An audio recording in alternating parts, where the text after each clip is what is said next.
الحمد لله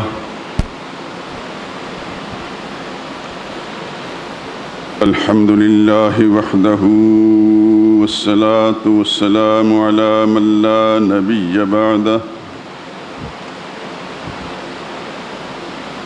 ولا رسول بعده ولا معصوم بعده أما بعد فإن خير الحديث كتاب الله وخير الهدي هدي محمد صلى الله عليه وسلم وشر الأمور محدثاتها وكل محدثة بدعة وكل بدعة ضلالة وكل ضلالة في النار. أعوذ بالله من الشيطان الرجيم. بسم الله الرحمن الرحيم.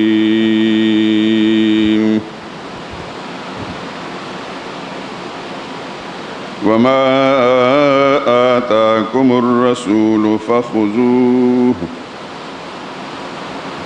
وما نهاكم عنه فانتهوا واتقوا الله إن الله شديد العقاب.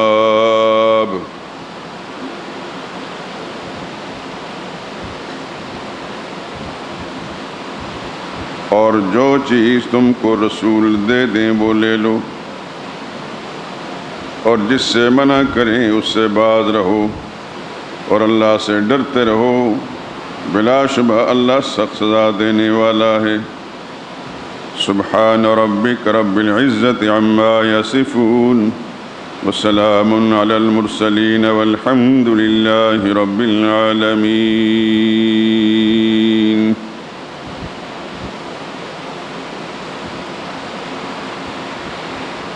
درود پاک پڑھ لیں.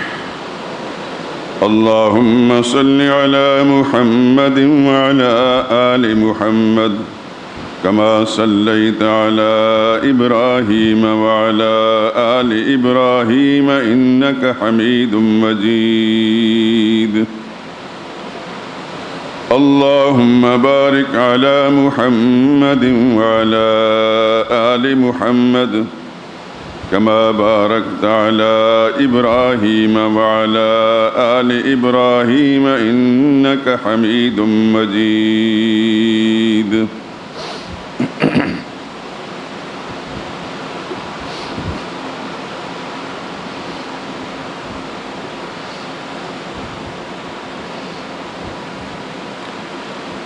لازم ہے مومنوں پہ اطاعت رسول کی،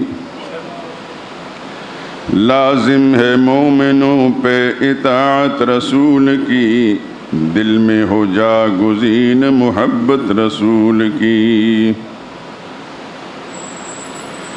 اعلان حق کیا ہے جہاں میں رسول نے،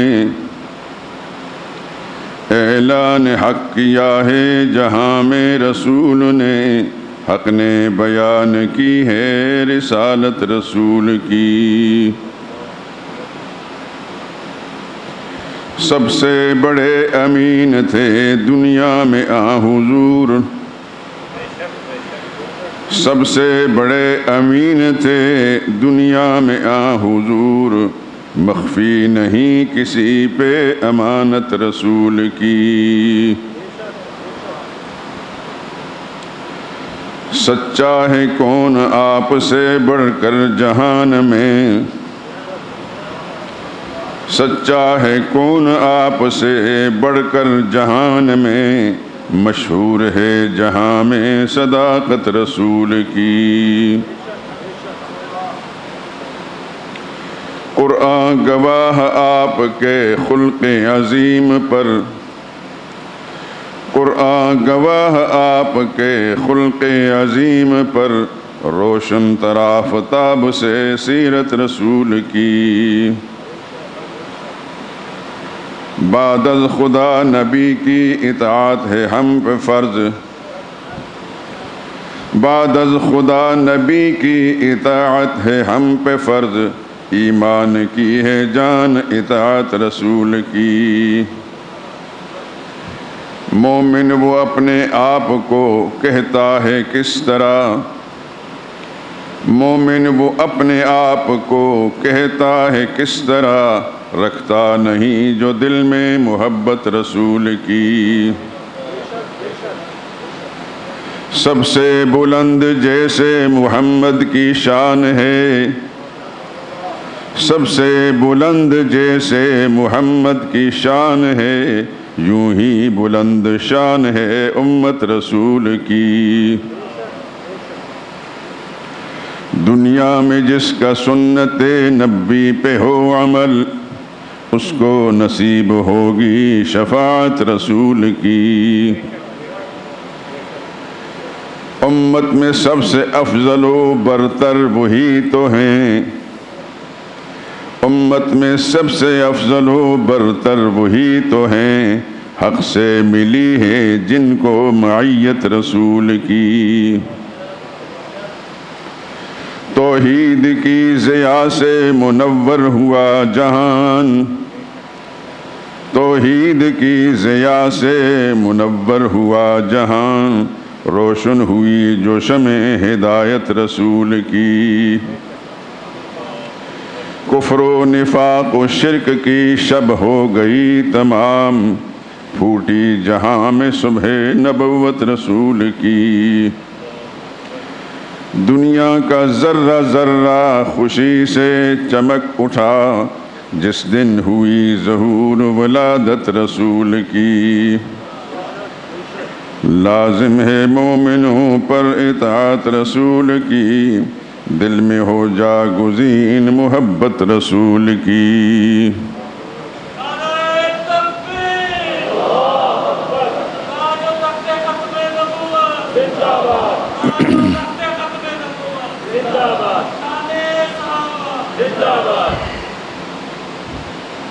بزرگان محترم، برادران عزیز، 28ویں پارے کی ایک سورہ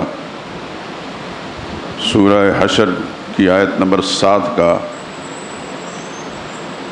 آخری حصہ میں نے تلاوت کیا ہے اور ترجمہ بھی پیش کیا ہے۔ وَمَا آتَاكُمُ الرَّسُولُ فَخُذُوهُ وَمَا نَهَاكُمْ عَنْهُ فَانْتَهُوا۔ جو کچھ تمہیں رسول دیں وہ اپنا لو، جس سے منع کریں اس سے باز رہو۔ وَاتَّقُوا اللَّهَ، اور اللہ سے ڈرتے رہو، اللہ سخت سزا دینے والا ہے۔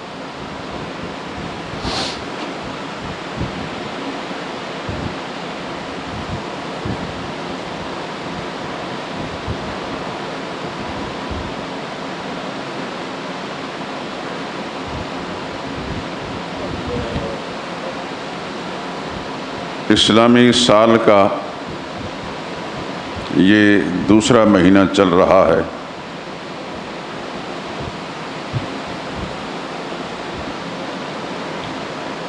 ماہ سفر، پہلا مہینہ محرم الحرام ہے۔ یہ سب چیزیں آپ حضرات کو یقیناً امید رکھتا ہوں کہ یاد ہوں گی۔ جس طرح انگریزی مہینے یاد ہوتے ہیں، اسلامی مہینے اس سے زیادہ یاد ہونے چاہیے، جن کا تعلق ہمارے ایمان کے ساتھ ہے، ہماری عبادات کے ساتھ ہے۔ لیکن نہ صرف یہ کہ خود یاد رکھیں، اپنے اہل و عیال، خواتین کو بھی اور بچوں کو بھی رٹا لیں، ازبر کر لیں۔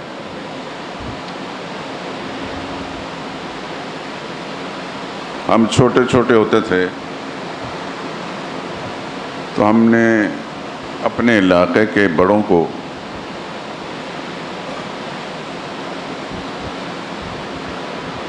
حساب کرتے سنا اور دیکھا کہ وہ ہندوانہ مہینے ذکر کرتے تھے۔ ان سے سن کر ہمیں بھی کچھ یاد ہیں۔ قصداً ارادتاً ان کو نہ سیکھا نہ یاد کیا، لیکن بچپن میں بعض اوقات چیزیں بڑوں سے سن کر انسان غیر ارادی طور پر ذہن میں بیٹھ جاتی ہیں۔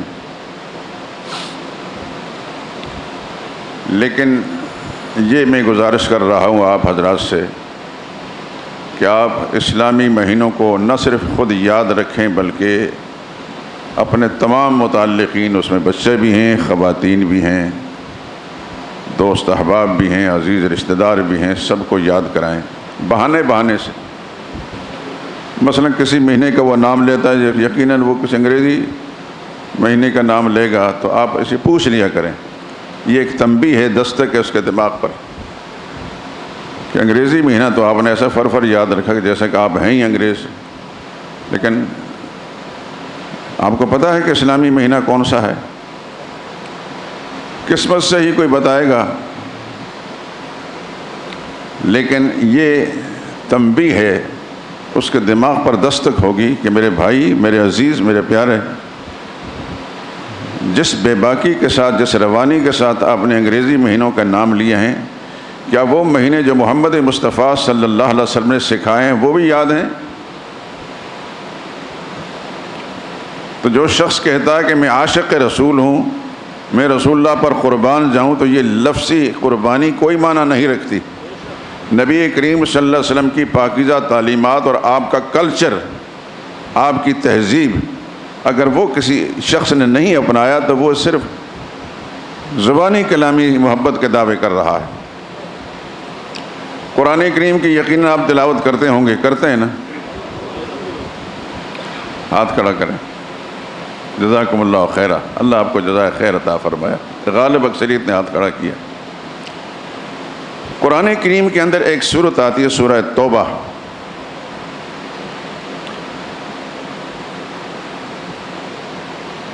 یہ واحد سورت ہے جس کے شروع میں بسم اللہ الرحمن الرحیم نہیں ہے۔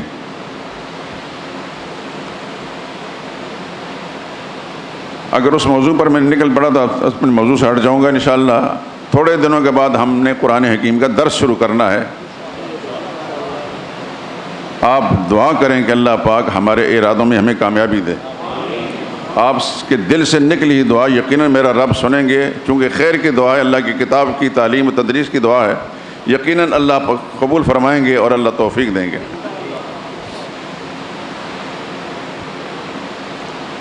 اس سورہ مبارکہ میں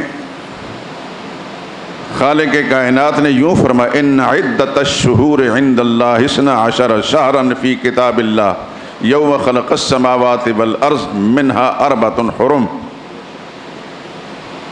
یقیناً مہینوں کی تعداد اللہ کے نزدیک 12 ہے۔ یہ تب سے ہے جب سے اللہ نے آسمان و زمین بنائے ہیں۔ ان میں سے 4 مہینے حرمت والے، ادب والے ہیں۔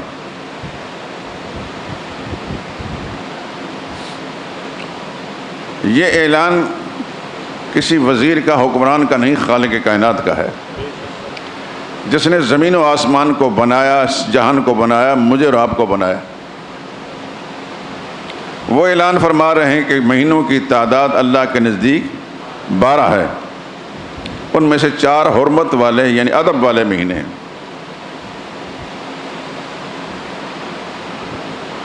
وہ کون کون سے ہیں؟ سب سے پہلا اسلامی مہینہ محرم الحرام ہے۔ محرم جو حرمت والا مہینہ، ادب والا مہینہ، حرام کا یہ معنی ہے۔ محرم سفر، یہ مہینہ جو چل رہا ہے، ہم سانس لے رہے ہیں، یہ سفر ہے۔ اس کے بعد ربیع الاول، اس کے بعد ربیع الثانی، پھر کیا؟ جزاک اللہ خیر۔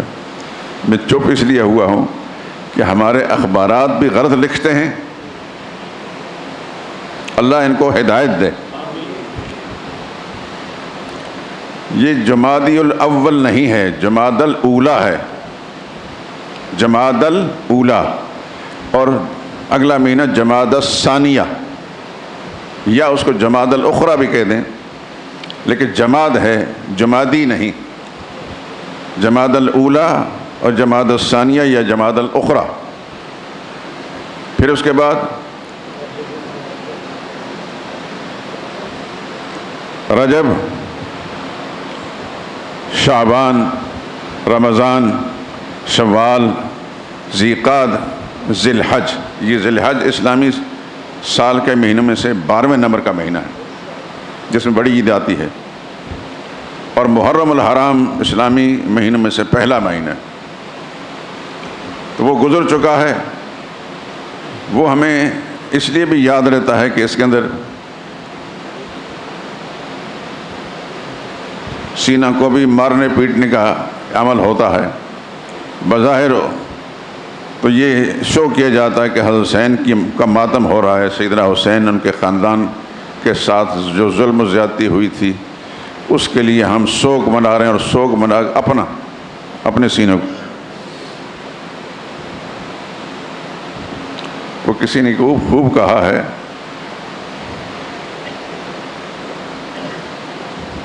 بغض جس سینے میں ہو صدیق اور فاروق کا، بغض جس سینے میں ہو صدیق اور فاروق کا، یہ فاروق سے ہے مناسب ایسا سینہ رات دن پٹتا رہے۔ صحیح بات یہ ہے کہ ان لوگوں کا سیدنا حسین رضی اللہ تعالیٰ عنہ اور ان کے خاندان کے لوگوں سے کوئی تعلق نہیں ہے، لیکن یہ موضوع اس وقت گفتگو نہیں۔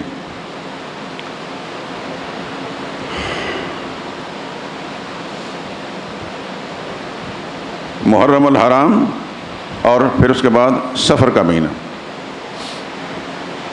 اس موضوع کا انتخاب کرنے کا سبب یہ ہے کہ ہم لوگ غیروں کے اثرات سے، اور غیروں کو آپ سے زیادہ بہتر جانتے ہیں، غیروں کے اثرات سے محرم الحرام کے مہینے کو بھی سوگ کا مہینہ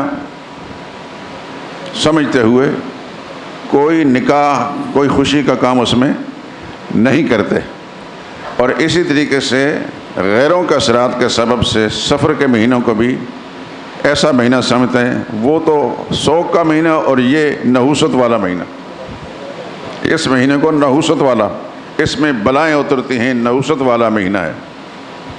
یہ ساری بات الف سے لے کر یا تک سب باطل اور غلط ہے۔ محرم الحرام ادب والا مہینہ ہے، حرمت والا مہینہ۔ اس سے پہلے جو 2 مہینے گزرے ہیں ذی الحج اور ذی قعدہ، یہ لگاتار اسلامی سال کا 11واں، 12واں اور پہلا مہینہ ہے، لگاتار تینوں مہینے حرمت والے ہیں، اور چوتھا ان میں سے رجب المرجب ہے، 7واں مہینہ۔ یہ اللہ نے ایسا ان کو بنایا ہے، اور محمد مصطفیٰ صلی اللہ علیہ وسلم نے ہمیں بتایا ہے۔ یہ ہماری اپنے دل کی نہ خواہش ہے اور نہ ہی ہماری کوئی اپنی سوچ ہے۔ جیسا شریعت کا حکم ہے ویسے ہی ہم نے ماننا ہے اسے۔ ہم نے نبی پر ایمان لائے تو نبی کی ہر بات پر بھی ایمان لائے۔ ایمان نام ہے ماننے کا۔ نبی کو مانا، اللہ کا رسول، اللہ کا مقدس پیغمبر مانا، تو ان کی ہر بات کو بھی مانا۔ تو کہنے کا مقصد یہ ہے کہ محرم الحرام سوگ کا مہینہ نہیں ہے۔ کچھ بد نصیبوں نے اس کو ایسا بنا لیا ہے، ان کا دیکھا دیکھی ہم نے بھی ایسا بنا لیا۔ یہ ادب والا مہینہ ہے، حرمت والا مہینہ ہے، جب سے خدا بند خصوص زمین و آسمان کو بنایا تب سے ہے۔ سیدنا حسین رضی اللہ تعالیٰ عنہ کے خاندان کے لوگ تو اب سے کم و بیش 1400 سال کے لگ بھگ پہلے شہید ہوئے۔ اس سے پہلے تو یہ سوگ کا مہینہ نہیں تھا، اب بھی سوگ کا مہینہ نہیں ہے، اور قیامت تک سوگ کا مہینہ نہیں ہوگا۔ یہ حرمت والا، ادب والا مہینہ ہے، اور اللہ اس کے رسول کے حکم مطابق جب سوگ کا مہینہ نہیں ہے تو پھر اس کے اندر کوئی خوشی کا کام یا شادی بیاہ کا کام کیوں ممنوع ہے؟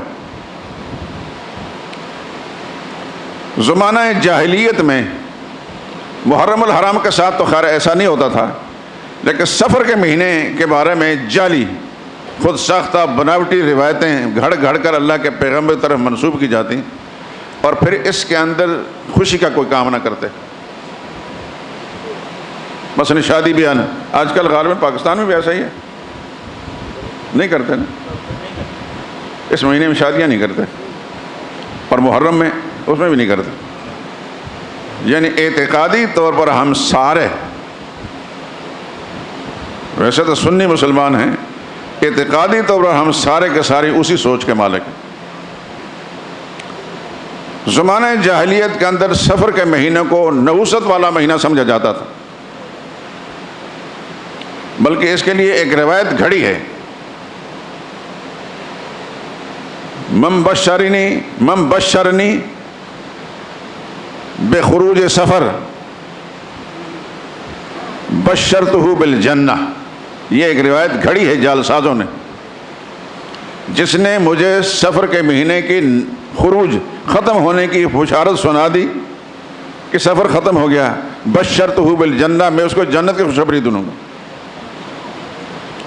یعنی ان الفاظ میں روایت تو نہیں بنا سکتا، ان الفاظ کے ایک ایک لفظ پر غور کریں تو سوائے جعلسازی کے اور کچھ بھی نہیں۔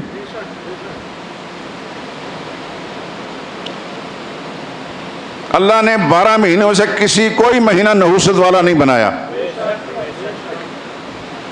یہ الگ بات ہے کہ 4 مہینوں کو ایک خاص مقام دیا ہے قرآنی فیصلے کے مطابق، منہا اربعۃ حرم، لیکن نحوست والا مہینہ، برائیاں اترنے والا مہینہ کوئی بھی نہیں۔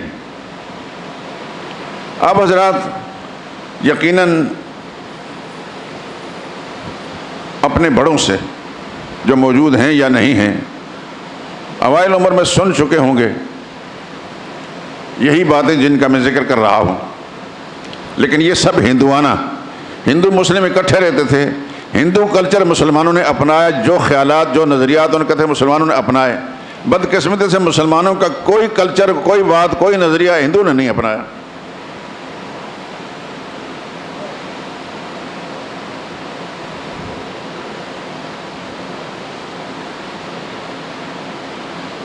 جتنی من گھڑت باتیں ہیں وہ سب کی سب مسلمانوں کے اندر پائی جاتی ہیں۔ افسوس کہ مسلمان نے اپنی زندگی کا مشن یہ سمجھا کہ میں نے صرف کمانا ہے، دکان کھول کر کمانا ہے، ملازمت کر کے کمانا ہے، کارخانہ لگا کر کمانا ہے، اور خوب عیش و عشرت کی زندگی گزارنی ہے، اور بالآخر دنیا چھوڑ۔ میرا نظریہ کوئی نہیں، جیسی ویسی سوچ ہوتی ہے ویسے بچوں کی، عورتوں کی سوچ ہوتی ہے۔ یاد رکھیں میرے دوستو، اسلام اور ایمان، اس کا تقاضا یہ ہے کہ ہم اپنی سوچ کو اللہ اس کے رسول کے حکم مطابق رکھیں۔ کمانے پر پابندی نہیں، اچھی چیز کھانے پر، اچھی چیز استعمال کرنے پر پابندی نہیں، یہ سب کچھ اللہ نے انسانی کے لیے، ہمارے لیے بنایا ہے۔ دنیا کی ساری نعمتیں اللہ نے ہمارے لیے بنائی ہیں، لیکن ان نعمتوں میں ڈوب کر، ان میں غرق ہو کر اللہ اس کے رسول کو فراموش نہ کریں۔ شریعت اسلامیہ کے اندر کوئی دن، کوئی مہینہ منحوس نہیں۔ نحوست انسان کے اپنے عمل میں ہوتی ہے۔ عمل اگر اللہ کی مرضی کے خلاف ہے تو رمضان کا مہینہ بھی، وہ دن بھی اس کے لیے منحوس ہے، محرم الحرام بھی منحوس ہے، رجب بھی منحوس ہے، ذی-القعدہ ذی-الحج بھی منحوس۔ لیکن اگر انسان کے اعمال اللہ اس کے رسول کے حکم مطابق ہیں تو ہر دن، ہر گھڑی، ہر سانس مبارک ہے۔ میں زور دے کر کہہ رہا ہوں، آپ حضرات کو متوجہ کر کہہ رہا ہوں، مجھے امید اللہ کی رحمت سے کہ زندگی کی آخری سانس تک آپ اس بات کو بھولیں گے نہیں۔ نہ صرف یہ کہ بھولیں گے نہیں، بلکہ اپنی ذمہ داریاں پوری کرتے ہوئے اپنے گھروں کے اندر، اپنے متعلقین میں اس سوچ کو رواج دیں گے۔ اگر ہمیں اپنے بڑوں سے، احادیث مبارکہ سے، نبی کریم صلی اللہ علیہ وسلم کے مقدس جماعت تیار کردہ صحابہ کرام اور اس کے بعد ان کے شاگردوں، پھر ان کے شاگردوں سے یہ بات نہ پہنچی ہوتی تو میں آپ کو کیسے کہتا؟ انہوں نے اپنی ذمہ داریاں پوری کر کے حقائق ہم تک پہنچا دیے۔ اللہ کی توفیق سے یہ بات آگے ہم نقل کر رہے ہیں۔ یہ سنتے ہوئے دل کے اندر خدا سے دعا مانگے، یا اللہ مجھے بھی توفیق دے کہ میں اصل حقائق کو ساری زندگی دلوں میں، دماغ میں اپنا کر اس کو پرچار کروں، اس کی تشہیر کروں، اپنے گھرانے کے اندر بھی اور اپنے متعلقین میں۔ اللہ سے جو امید رکھی جائے، جو اللہ سے مانگا جائے، اللہ ویسے معاملہ کرتے ہیں۔ اس بات کو ذہن نشین فرما لیں، جو اللہ کی ذات سے میں اور آپ امید رکھیں گے ویسا اللہ ہم سے، ہمارے ساتھ وہ معاملہ کریں گے۔ جو اللہ سے مانگیں گے اللہ اسی طرح مراد پوری کریں گے۔ کہنے کا مقصد یہ ہے کہ میں یہ ایک رسم بد جو پھیلی ہوئی ہے ہمارے معاشرے کے اندر، ان مہینوں کو منحوس سمجھتے ہوئے، غم کا مہینہ سمجھتے ہوئے، اس کے اندر کوئی خوشی والا کام، شادی بیاہ جو ایک سنت عمل ہے، بھنگڑے 12 مہینے ڈالنا ممنوع ہے، خلاف شریعت کام 12 مہینے ممنوع ہے، اور سنت کام کرنا 12 مہینے حلال اور جائز ہے۔ ہر رات جائز ہے، ہر دن کو جائز ہے، ہر گھڑی جائز ہے۔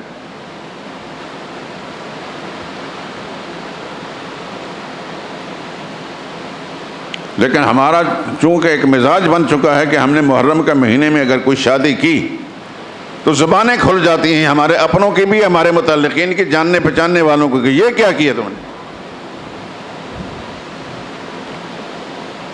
ایک راسخ العقیدہ، پختہ عقیدہ نظریہ والا، ایمان والا مسلمان جو ہے اس بات کو رواج دے اور پختہ اس کو سمجھائے۔ یہ تم نے کہاں سے نکال لیا کہ یہ نحوست والا مہینہ ہے یا اس کے اندر شادی بیاہ کرنا ممنوع ہے؟ شادی بیاہ تو صرف ایک نکاح مسنونہ عمل ہے بعض شرائط کے ساتھ۔ ناچنا، گانا، بھنگڑے ڈالنا یہ شادی بیاہ نہیں، یہ گناہ ہے، یہ ابلیس کے کارنامے ہیں۔ جو کام بھی کرتا ہے، شادی کے موقع پر کرتا ہے یا آگے پیچھے کرتا ہے، وہ ممنوع ہے۔ اس کام کی نحوست پڑتی ہے انسان پر، ان گھڑیوں کے اندر نحوست نہیں، ان ٹائموں کے اندر نحوست نہیں۔ اللہ نے کوئی منحوس مہینہ نہیں بنایا۔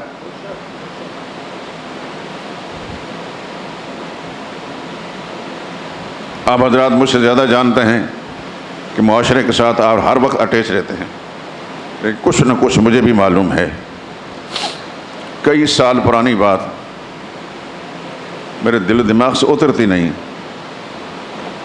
گلبرگ کے علاقے میں مجھے شاید نکاح کے لیے بلایا گیا۔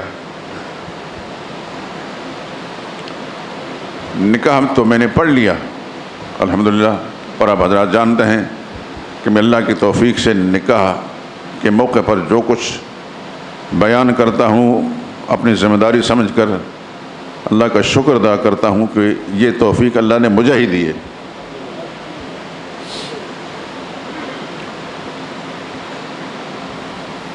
کئی دفعہ ایسا ہوا کہ اس شہر سے باہر کے لوگ کسی عزیز اقارب کی شادی میں شریک ہوئے، میرا بیان سنا اور مجھ سے پھر انہوں نے فرمائش کی کہ اگر آپ ہم کو فلاں شہر میں فلاں علاقے کے اندر بلائیں، آپ جائیں گے؟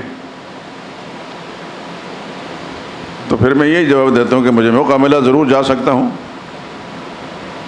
میرے لیے جانے میں آسانی رہی، رکاوٹ نہیں، ضرور جاؤں گا۔ اس کی وجہ ہے کہ جانتے آپ بھی ہیں کہ نکاح کے موقع پر ہمارے معاشرے کے اندر جو خرابیاں پیدا ہو چکی ہیں، ان خرابیوں کی اصلاح کی بات نہ کرنا، صرف خطبہ مسنونہ پڑھ کر ایجاب قبول کر لینا، یہ تو بڑا آسان سا کام ہے۔ لیکن معاشرے میں پھیلی ہوئی خرابیاں جو شادیوں کے موقع پر ہیں، ان کی نشاندہی نہ کرنا، ان کی اصلاح کے لیے لوگوں کو متوجہ نہ کرنا، یہ بہت بڑا جرم ہے۔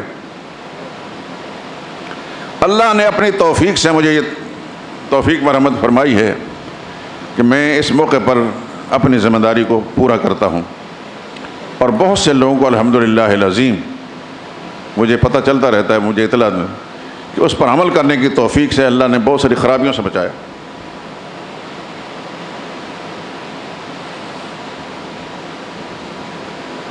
تو یہ جو کچھ میں عرض کر رہا ہوں آپ حضرات کے سامنے، میں محسوس کر رہا ہوں کہ خرابیاں ہمارے معاشرے کے اندر پھیلی ہوئی، اچھے خاصے دیندار لوگ، پکے نمازی لوگ، ان کے گھروں کے اندر بھی یہ خرابیاں ہیں۔ ہمارے ایک ساتھی یہیں قریب ہی رہتے تھے، دور شفٹ ہو گئے ہیں، ان کے گھر کسی بچے کی شادی ہوئی، سارے خرافات،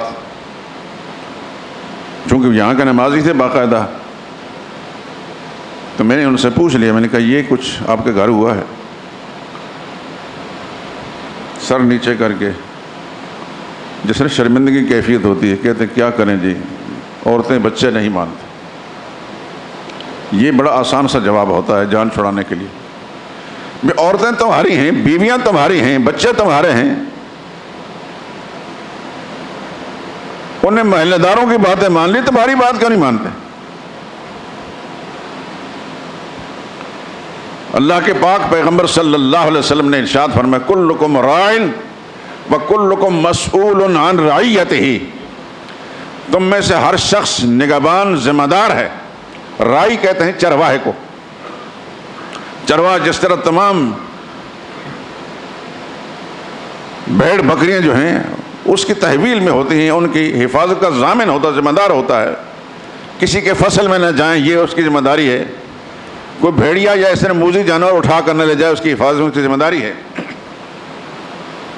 اس طرح گھر کے سربراہ کو اللہ کے نبی نے رائی فرمایا ہے، چرواہا ہے، ذمہ دار ہے، گھر کے تمام لوگوں کے اعمال کو درست رکھنے،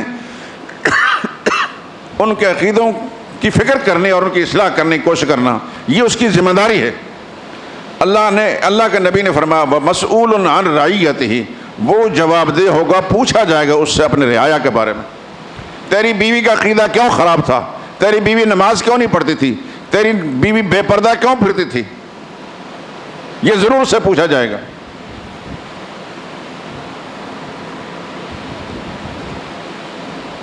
یہ میرا کہنا نہیں، امام الانبیاء صلی اللہ علیہ وسلم کا فرمانا ہے، صلی اللہ علیہ وسلم۔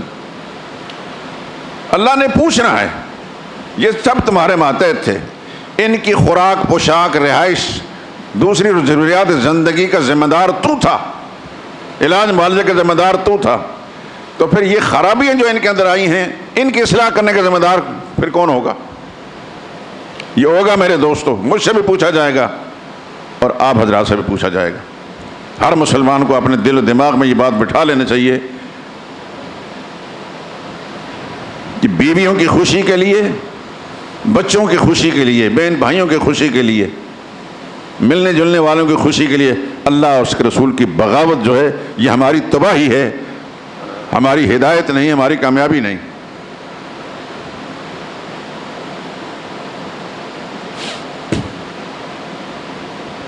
ہم نے اپنے بڑوں کو دیکھا، خدا کی کروڑوں رحمت نازل ہوں، جیسے عائشہ صدیقہ رضی اللہ تعالیٰ عنہ فرماتی ہیں جب عین نماز کا وقت آتا تھا رسول اللہ صلی اللہ علیہ وسلم اجنبی بن جاتے تھے۔ وہی پیغمبر جو سراپا شفقت اور رحمت اور پیار تھے، جو ہی نماز کا وقت آتا تھا ام المؤمنین فرماتی ہیں کہ اس وقت رسول اللہ صلی اللہ علیہ وسلم اس طرح بن جیسے ہمیں پہچانتا ہی نہیں۔ نبی کریم صلی اللہ علیہ وسلم کا یہ اسوہ حسنہ پوری امت کے ہم مسلمانوں کے لیے ایک نمونہ ہے، آئیڈل ہے۔ بطور تحدیث نعمت یہ بات میں کہتا ہوں، میرے والد صاحب سادہ انسان تھے، زیادہ تعلیم نہیں تھی، دینی تعلیم تھی کچھ واجبی سی، لیکن نہایت نیک انسان تھے۔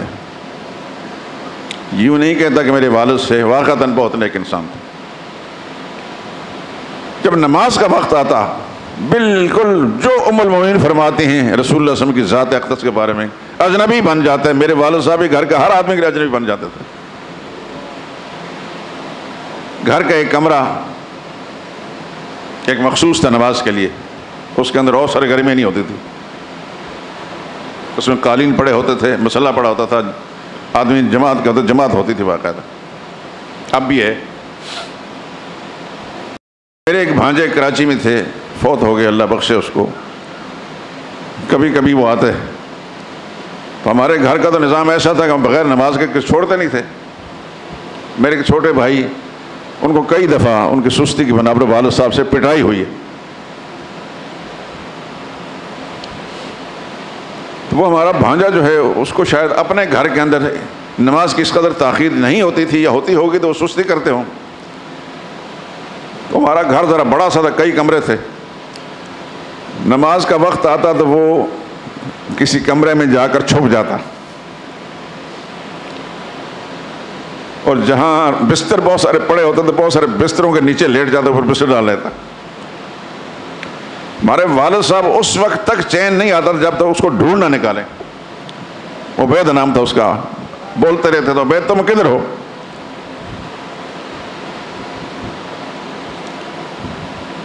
اور اس وقت تک چھوڑتے نہیں تھے جب تک اس کو نکال کر وضو کرا کر نماز میں نہ کھڑے کریں۔ تو بچہ تھا، اس نے کہا ہماری جگہ کا نام لے کر کہنے لگا یہ تو بہت اچھی جگہ ہے، واقعی پرفضا جگہ ہے، کبھی زندگی ہوئی تو وہاں جائیں گے تو آپ کو ہمارے گھر کے سین سے پورا 20 میل کا ٹکڑا صاف نظر آئے گا، سرسبز و شاداب اور ہریالی، الحمدللہ۔ تو کہنے لگا یہ جگہ تو بہت ہی اچھی ہے، لیکن یہاں بڑا مسئلہ ہے کہ یہاں نماز پڑھاتے ہیں۔ نانا بابا کہتے ہیں نانا بابا نماز پڑھاتے ہیں، کراچی میں کسی نے نمازیں پڑھی؟ وہ بچہ اپنے مزاج مطابق ایسی بات کرتا۔ کہنے کا مقصد یہ ہے کہ اجنبی بن جائیں نمازوں کے اوقات کے اندر اپنے گھر والوں کے لیے، نبی کریم صلی اللہ علیہ وسلم کا اسوہ حسنہ اپنے دل و دماغ پر طاری کر لیں۔ وقتی طور پر ہو سکتا ہے کہ بیگم صاحبہ کہیں گے یہ کیا ہو گیا، تم بچوں پر سختی کرتے ہو، صاف بات کو رد کر دیں۔ ایک طرف خدا کے پیغمبر کا فرمان ہے، دوسرے تمہارا بیان ہے، میں نبی کی بات کو نہیں چھوڑ سکتا، تم راضی ہو یا ناراض، سارے جہان کو ناراض کر سکتا ہوں، خدا کے پیغمبر کو ناراض نہیں کر سکتا۔ میری شفاعت محمد مصطفیٰ صلی اللہ علیہ وسلم نے کرنی ہے، بس۔ قبر کی سختیوں سے خدا اگر مجھے محفوظ رکھا تو نبی کے طریقے پر چلنے کے سبب سے محفوظ رکھے گا۔ تم نے آ کر میرا حال نہیں پوچھنا قبر کے اندر تم پر کیا گزر رہی ہے۔ بیوی بچے یہ انسان کی بڑی آزمائش ہے، کمزوری بھی ہے، لیکن میرے دوست اور بزرگ اس کمزوری کو اپنے اوپر طاری نہ کریں۔ اس وقت اجنبی بن جیسے ام المومنین نبی کریم صلی اللہ علیہ وسلم کی ذات اقدس کے بارے میں فرماتی ہیں۔ آپ جانتے ہیں، جاننا بھی چاہیے، سرور عالم صلی اللہ علیہ وسلم سراپا شفقت اور پیار تھے۔ شاید ایسا امت کے اندر دوسرا انسان نہ ہوگا جیسے محمد مصطفیٰ۔ لیکن جب نماز کا وقت آتا، اللہ کا حکم متوجہ ہوتا، اس وقت ام المومنین فرماتے ہیں ہم حیران ہو جاتا کہ رسول اللہ ہمیں پہچانتا نہیں۔ ایسی بات نہیں کہ وہ نماز نہیں پڑھتے تھے، لیکن ام المومنین نے یہ کچھ بیان فرما کر مجھے اور آپ کو یہ سبق دے دیا کہ رسول اللہ صلی اللہ علیہ وسلم کا طریقہ مبارکہ ایسا تھا، اور جو رسول اللہ صلی اللہ علیہ وسلم کا سچا پیروکار ہے، سچا امتی ہے، وہ بھی اپنے گھر والوں کے لیے ایسا اجنبی بن جائے۔ شادی بیاہ کے معاملات کے اندر بھی یا یہ ہندوانہ رسومات، یہ جو مسئلہ میں بیان کر رہا ہوں کہ سفر کے مہینے کے اندر شادی نہیں کرنی، یہ منحوس مہینہ، یہ کس نے بنایا منحوس؟ منحوس اگر ہے تو انسان کا اپنا عمل، اس کا غلط عمل، اس کی نحوست ہے جو اس پر پڑے گی۔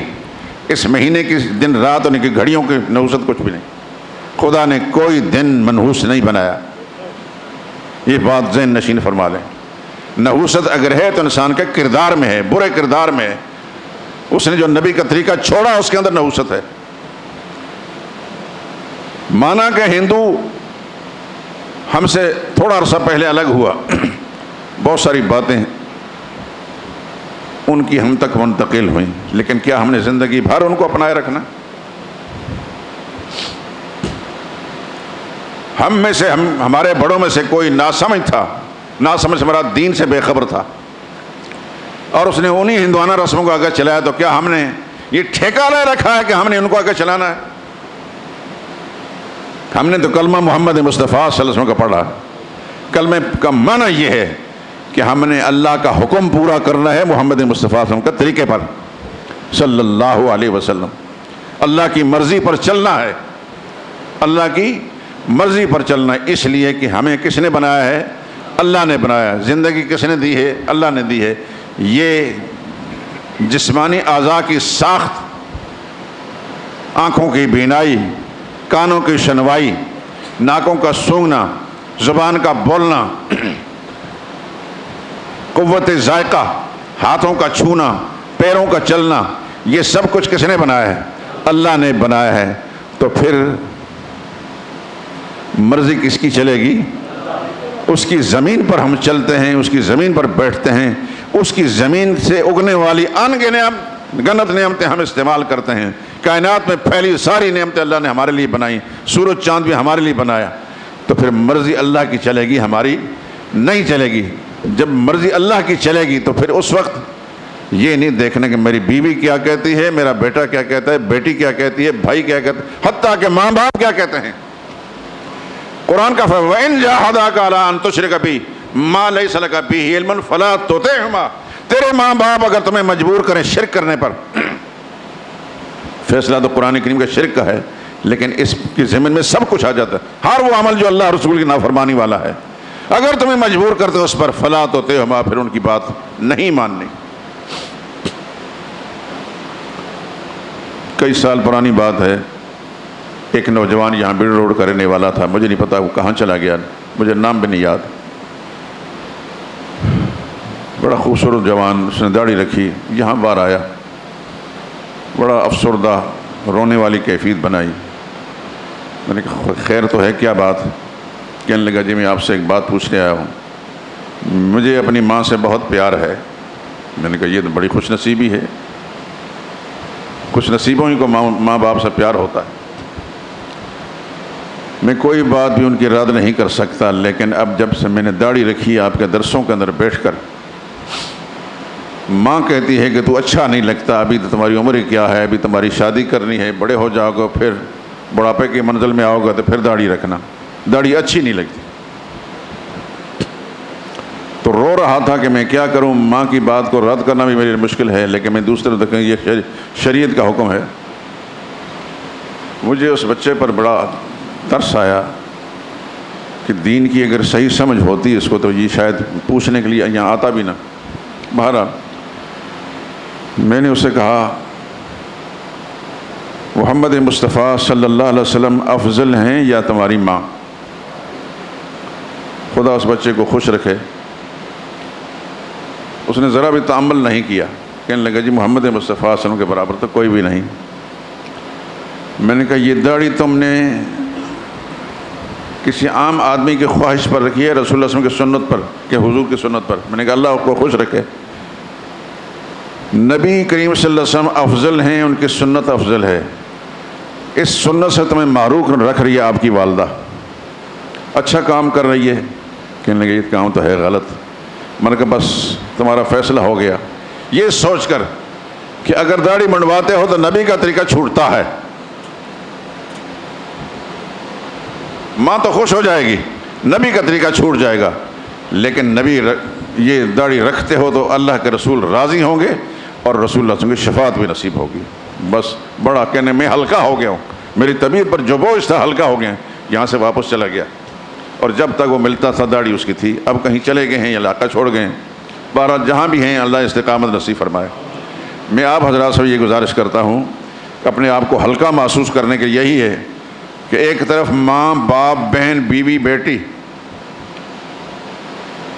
یا بڑوں یا عزیز اقارب ان کی خواہش ہے، ایک طرف رسول اللہ صلی اللہ علیہ وسلم کی خواہش ہے، دونوں میں فیصلہ کر لیں، جس کو آپ اچھا سمجھتے ہیں اس کی بات مان لیں بس۔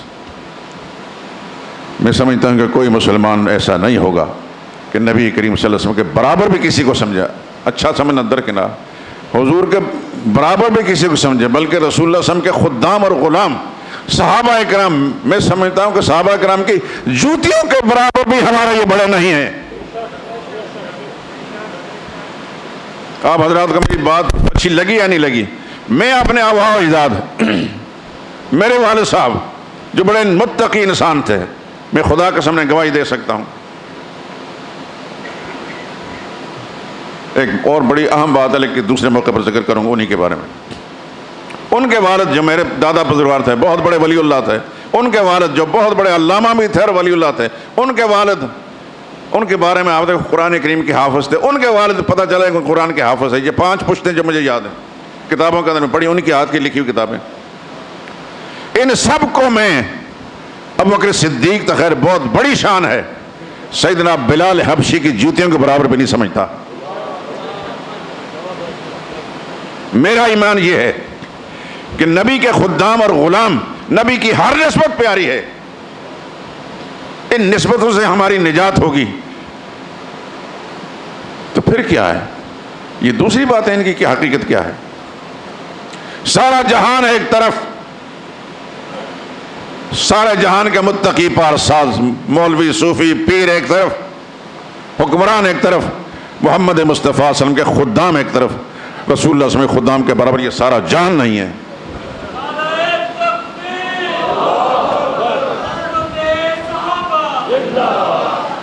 دلوں کو صحابہ کی محبت سے روشن رکھیں، انشاءاللہ نبی کی محبت بھی پل پل آپ کے دل و دماغ میں روشن نظر آئے گی، اور پھر خدا کے سامنے جائیں گے تو خوشی کے ساتھ جائیں گے، ملائکہ کرام استقبال کریں گے۔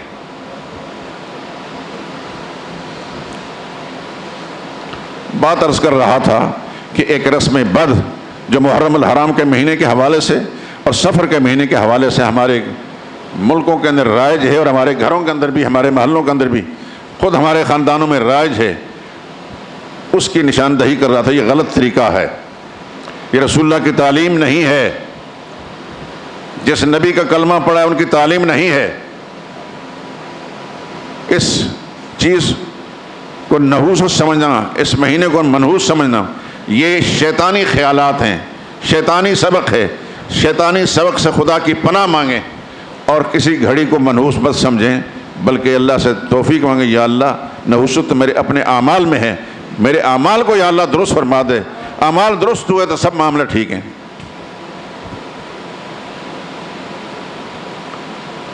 لیکن یہ ایک مدت سے یہ بیماری ہمارے ملکوں کے اندر موجود۔ آپ کو یاد ہوگا کئی سال پہلے ڈاکٹر اسرار احمد مرحوم، اللہ غری کے رحمت کرے ان کو، ان نے اپنی بچی کا نکاح کیا غالباً 9 محرم الحرام کو، تو جتنا بھی معاشرے کے اندر جتنا بیہودہ طبقہ تھا سب بھونکنے لگ گئے،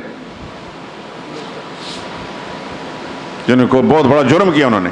حالانکہ وہ ایک بڑے دیندار، ایک بڑے کمال کے انسان تھے، خوبیاں والے انسان تھے، انہیں بھنگڑا نہیں ڈالے تھے، نکاح مسنون کیا اپنی بچی کا، تو سارے بھونکنے لگے، اخبارات والے بھی، حتیٰ کہ بعض مولوی بھی، میں نام نہیں لینا چاہتا، کہ ڈاکٹر اسرار نے یہ کیا کیا ہے۔ گویا اس غلط سوچ پر اسے مہر تصدیق سب کر دی اس ملا نے۔ خدا ان کو ہدایت دے۔ علماء اگر جرأت سے بات نہیں کریں گے تو پھر قبر کے مردے اٹھیں گے۔ آپ حضرات اپنے حلقوں کے اندر، اپنے رشتہ داروں کے اندر اس سوچ اور اس فکر کو فروغ دیں، خدا توفیق دے تو اپنے بچوں کا نکاح کریں، تاکہ وہ غلط جو نظریہ جڑ پکڑ چکا ہے وہ اس کی بنیاد اکھڑ جائے۔ محرم الحرام شوق کا مہینہ نہیں، سیدہ فاطمہ رضی اللہ تعالی عنہ کا 23 محرم الحرام کو نکاح ہوا تھا۔ ملا باقر مجلسی جو رافضیوں کا بہت بڑا ستون ہے، اس نے اپنی کتاب میں لکھا ہے،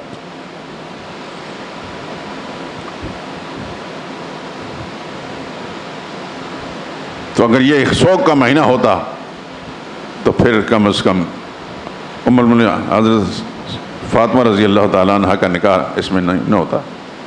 علی حاذا القیاس یہ بری سوچ، غلط نظریہ تو اب پھیلا ہے، پہلے مسلمان ایسے نہیں تھے، یہ اسلامی تعلیم نہیں ہے۔ کسی بھی مہینے میں، کسی گھڑی میں بھی اللہ کے نبی کی، صحابہ اکرام کی یہ تعلیم نہیں کہ فلاں میں نکاح کریں اور فلاں میں نکاح نہ کریں۔ برائیوں کا قلع کما کرنا یہ میری اور آپ کی ذمہ داری ہے۔ آپ اپنے حلقوں کے اندر، اپنے گھروں کے اندر بچوں کے جو نکاح کرنے ہیں تو آپ سوچ سمجھ کر ان مہینوں کے اندر کریں، تاکہ یہ غلط سوچ جو ہے غلط، اب یہ سفر کے مہینے کو اتنا بڑا منحوس مہینہ سمجھ جاتا ہے کہ خدا کی پناہ، لیکن یہ سب شیطانی سوچ ہے، یہ سب شیطانی سوچ ہے، خدا کے نبی کی یہ تعلیم نہیں صلی اللہ علیہ وسلم۔